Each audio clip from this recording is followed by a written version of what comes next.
Come to Helmuth Ford, home of the lifetime powertrain warranty. Hi, this is Stacy from Shetler Insurance Services. Come see me on the east side of the square in Sigourney for all your insurance needs.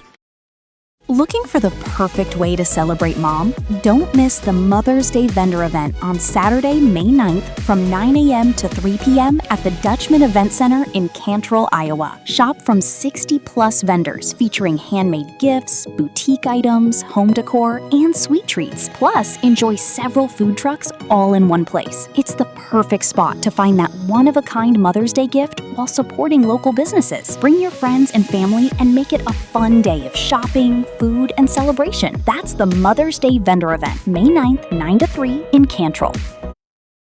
Looking to connect with your local leadership? Here's your chance. Join us Thursday, May 7th for a special opportunity to meet Aaron Heenaw, candidate for Iowa House. From 4 to 6 p.m., stop by Bridget's Public House at 208 First Avenue East in Oskaloosa. Sit down, enjoy a meal, and ask Aaron your questions in a relaxed setting while supporting a great local business. Then, from 6 to 8 p.m., head over to 101 South Market Street with Jason and Kelly Carter for refreshments, conversation, and even a sneak peek at the third floor of the Z Lofts. Come meet your candidate and be part of the conversation. To RSVP, email office@remaxpride.com. I'm so glad to be here. The steak and the scissors. Steak and scissors? Oh, you mean the wizard CZ and never wrong Nick Bull. You have never hunted something like this. Don't hunt what you can't kill, fella. So it's that kind of wrestling podcast. I want to be the guy throwing snakes at people. Then you found the right place. The podcast by the fan, for the fan. The card subject to change. The surefire first ballot Hall of Famer, Mantar. Here now, your hosts of the Card Subject to Change podcast, the Wizard CZ and never wrong Nick Bull. Hello, one and all. A happy midweek to you here as we come to you live on the Card Subject to Change podcast. I am your host, never wrong Nick Bull. So happy to have you along with us. The podcast by the fan, for the fan. The Wednesday workday went by a little faster. Didn't have a show this past Sunday because this is our usually scheduled show.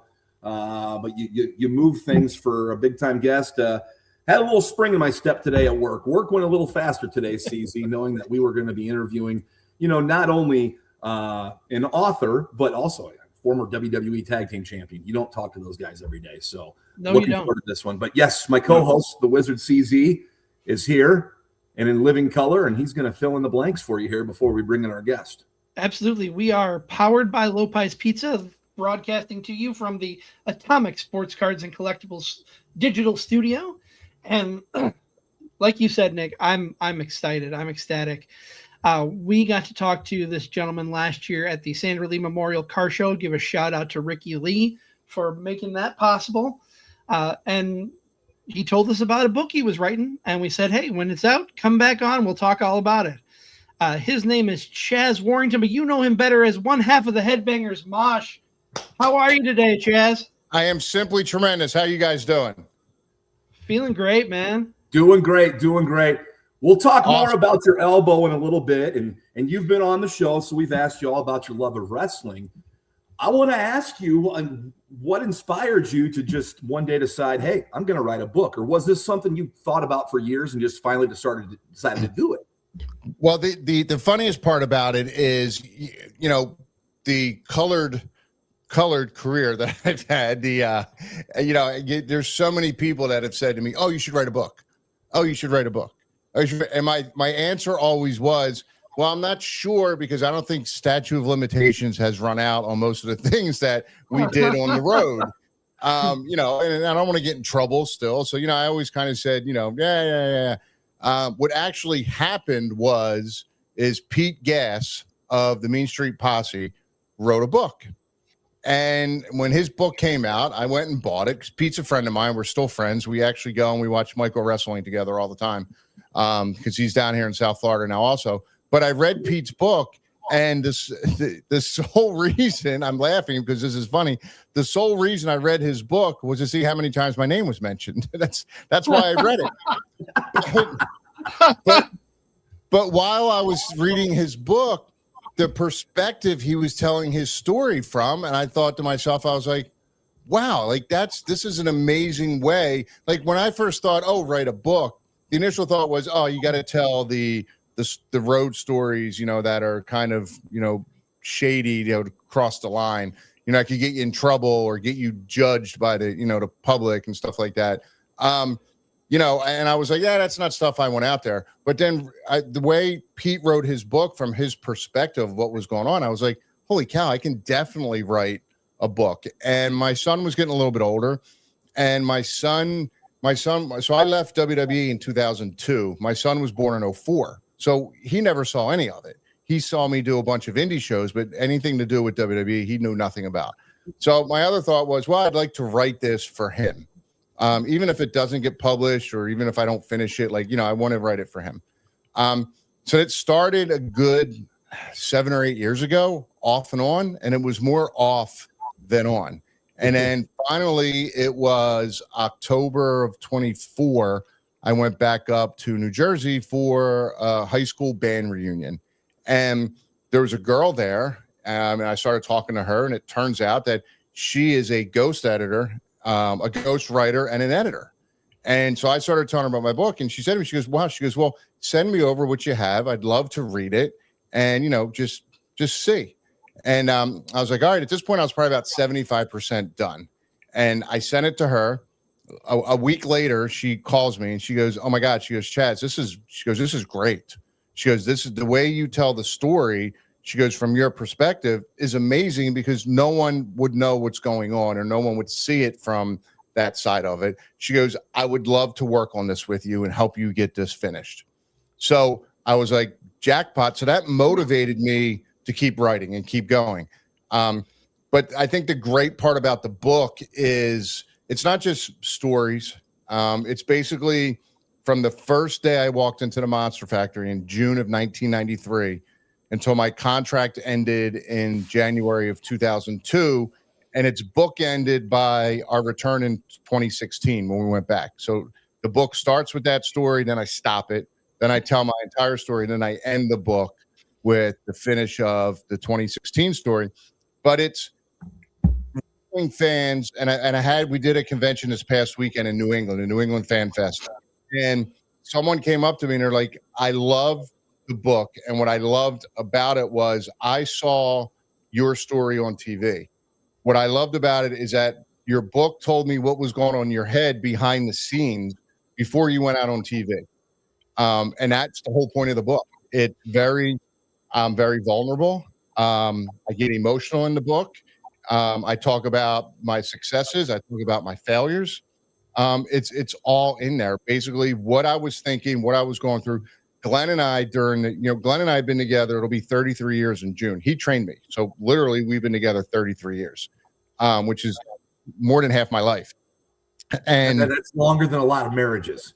Yes. Yeah, 100%. Well, Glenn's been married twice, so yes. I'm glad that lasted both of his marriages. But the cool part about it, I think, is what nobody knew about what happened in Memphis when we went to Memphis for USWA. No one knew what happened, when we were living in Arkansas for a little over a year. No one knew. And Glenn and I were together every single day, almost 24 hours a day. So there was bickering. There was, fighting back and forth between the two of us.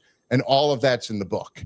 So it's all things that were basically going through my mind, what I was thinking, how I was feeling, what I was going through, how I got through what I had to get through to get to where we were. Especially, times in Arkansas, we would wrestle 5 or 6 nights a week. And I was lucky at the end of the week if I had $3 left over in my pocket. So there was a lot of struggles. There was a lot of battles. It was a grind. But that's what the book is all about. So and I know that's kind of yeah, I was just gonna say that's what started it was actually Pete's book. That's what kind of gave me the idea and said, I can do this. And it kind of went out, started as a thing for my son, but now it's kind of like a dedication to the fans. I just want to let them to know kind of what was going on in my brain. That's all. Absolutely. And I know I've loved every minute I've read of the book. Let me ask you this. What would you say is the biggest memory that sparked in your mind when you were writing it? The biggest memory. Oh, wow. That's really tough to say. And here's why. The more I started writing, the more it kept coming back to me. Geez, that's, I mean, probably some of the experiences we had in Arkansas. You know, some of the bickering Glenn and I had in Arkansas, and then even when we got to Smoky Mountain, those were probably the biggest. Probably one of the biggest things I got out of it also was it was very therapeutic as well, because there was a lot of things in my head that I knew that I went through then, but to get it out on paper was therapeutic and almost get it out. And then when I got it out, I was like, wow, like I didn't realize how much of an impact that was on me until now I wrote it and I'm reading it back. If that answers your question. You said something that just stuck out to me because selfishly, you know, I got you on the show. I want to ask. I've been on a Smoky Mountain wrestling kick. It's what I watch like at nights before I go to bed. Like I'll put a show on or whatever. You mentioned the time there. What can you recollect from that time in working with Smoky Mountain and working with Jim Cornette? That was probably up to that point the most we had learned. We went to Memphis. The atmosphere in USWA wasn't the best for us. We were from the Northeast. Basically everyone who, and I'll throw names out, Brian Christopher, people like that lived there, knew like, okay, these guys from the Northeast come down. They're going to be here 6-7 months, maybe a year, and then they're going to be gone. You know, we live here. So there was no help. There was no guidance. Nobody after a match pulled you aside and said, hey, you know, try this, or, hey, why don't you try that? Why did you do this? You know, there was a lot of learning. There was so much talent there and, you know, older talent, veterans that could have taught us. But basically what they taught us was kind of not what not to do or what not to expect. When we went to Smoky Mountain, it was the total opposite. You know, we're there with, you know, Ricky and Robert, the Rock and Roll Express. You know, we have Cornette there. Then the Heavenly Bodies came in.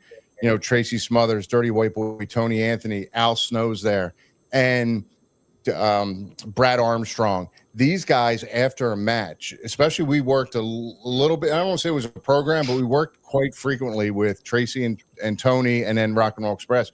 They always pulled us apart, and they were like, "Hey, you know, maybe you should try this. Maybe you should try that, or suggest this, or suggest different things for us to try and do." So the learning there was unbelievable. Plus, the biggest part of it was that's where the Headbangers was born. Cornette brought us in and gave us the idea of this gimmick of these characters, and then Glenn and I just, you know, evolved it into what it ended up being, and we took it and ran with it. So it was just the learning experience at Smoky Mountain was the best out of everything. I mean, obviously, when we got to WWF back then, WWE, when we got there, it's a totally different learning tree because you're learning from, you know, when we first got there, Bret Hart would pull us aside, you know, and help us out. But that was the best part about Smoky Mountain was obviously creating the characters, the Headbangers, but then just learning from everybody there. Talk about a little bit, expand on the creation of the Headbangers a little bit. I know before that you were the Spiders or the Arachnoids, depending on where you were. Yep. What was your first thought when Jim Cornette brought the Headbangers to your mind? My first thought was opportunity. You know, we were wrestling for Burt Prentice at Ozark Mountain Wrestling in Arkansas. And, you know, we were lucky to make, like I said, at the end of the week, have $3-4. But we were wrestling 4, 5, 6 nights a week. We just weren't making any money. So the biggest thing was, first of all, the opportunity of Jim Cornette guaranteeing us between $75 and $100 a night. We were like, woohoo, it's a gold mine. 3 nights a week. No, we're going to have at least 200 hours in our pocket. This is amazing. Yeah, so he wanted to bring us in, and he called us up, and he said, listen, you know, he knew Glenn from, you know, the Northeast from years before. He goes, you know, I've seen your guys' tapes. He goes, you know, Tracy and Ricky keep coming in and Robert saying how great you guys are. The Gangsters are going to be finishing up. I'd like to bring you guys in, but there's only one caveat. And we're like, what's that? He goes, I don't like masked wrestlers. I don't like the masks. And we're like, well, okay, like that's kind of our thing. Like we wear masks. And he's like, I know. He goes, but he goes, I have this idea. He goes, and I think you guys could pull it off. And we're like, okay. He said he was at, and this is kind of funny. He says, I was at a Glenn Danzig concert in New York. Now, Cornette in New York is one thing, but at a Glenn Danzig concert, it's a totally different thing. I can't see it. Right. He said these guys, he goes, it was like heavy metal music. He said they were stage diving. He goes, there was mosh pits. They were beating the shit out of each other. He goes, they're spitting on one another and hitting each other. He said, some of them wearing dresses, they're wearing makeup, and they're, it's just crazy stuff. He goes, I think with your, the way you guys talk, being from the Northeast, I think you could pull it off. And I said, Jimmy, I know exactly what you're talking about. And he goes, you do? I said, I've been there. I said, I used to go to the bank over in Philly with friends of mine. I said, I've been to the concerts. I've dove off the stage. I've been in the mosh pits. I know exactly what you're talking about. And he said to me, he goes, I think you guys could do this. He goes, it's just an idea. He goes, maybe it works, maybe it doesn't. He goes, I don't know, but I want to bring you guys in, but I don't want you wearing the masks. And I was all in, and Glenn was unsure because he was like, I put so much time into the spider, and now you and I put so much time into this. And I'm like, yeah, but we had a serious conversation. I'm like, spiders aren't going anywhere. Like it's been, 2.5 years now of, being in Memphis and Arkansas. And, we had been up to WWE TV doing jobs as the Spiders, as Chaz and Glenn. Like, it's not getting us anywhere. So what's the worst case scenario? If this doesn't work and we can always go back to it. Because one of the things Cornette said, he goes, I'm not expecting you to get piercings and a bunch of tattoos and, wear makeup and all that stuff. He said, but, just think about it. So